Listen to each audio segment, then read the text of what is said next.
Le ministre provincial de Transport et Voies des Communications, Jeffrey Masuka Saini, a présidé ce jeudi 6 novembre 2025 une séance de travail avec les responsables imports des entreprises minières et autres structures œuvrant à Kolwezi sur la digitalisation de la collecte des redevances maritimes. Une activité organisée en collaboration avec le ministère national des Transports et du portefeuille ainsi que l'entreprise PADES.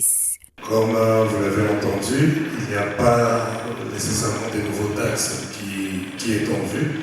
Et c'est beaucoup plus les taxes que vous connaissez qui ont été mises à jour au fur des dernières années. Et c'est juste une façon de faciliter un peu plus les transactions et les traitements des dossiers. Cette délégation, venue de Kinshasa, a mis à la disposition de participants les informations nécessaires relatives à cette nouvelle disposition afin de leur permettre de mieux comprendre les contours de l'arrêté interministériel portant digitalisation de la collecte des redevances maritimes. Nous devons d'emblée signaler le parfait accompagnement de la province de Lualaba.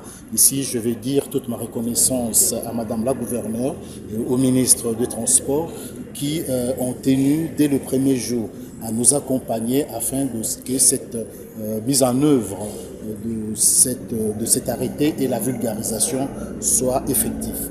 Donc la société PADES, à travers sa société de projet, est désormais installée au Lualaba et travaillera avec les lignes maritimes congolaises pour la collecte et la perception de cette redevance qui, devrions-nous le dire, existait déjà.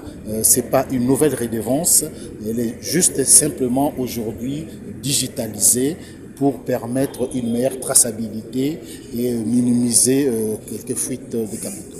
Le Lualaba est la troisième province concernée par la première phase des vulgarisations du dit arrêté. Après le Congo central et le Haut-Katanga, a annoncé Pares Moukeba, directeur général de la société African Shipping Management, qui accompagne le gouvernement central dans la mise en œuvre de ce processus de digitalisation. Le représentant du ministre national de Transport n'a pas manqué de saluer le développement des infrastructures au Lualaba dans les domaines du transport grâce au leadership de cette femme d'exception, Fifi Masuka Saini. Vous savez, j'ai la chance justement d'être au ministère du Transport.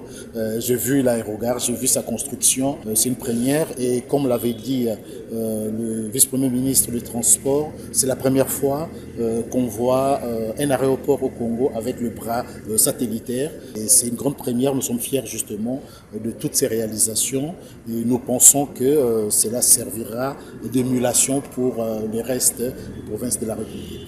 Un programme de formation est prévu afin de permettre aux décideurs et à toutes les personnes concernées par la chaîne de collecte douanière maritime d'être suffisants.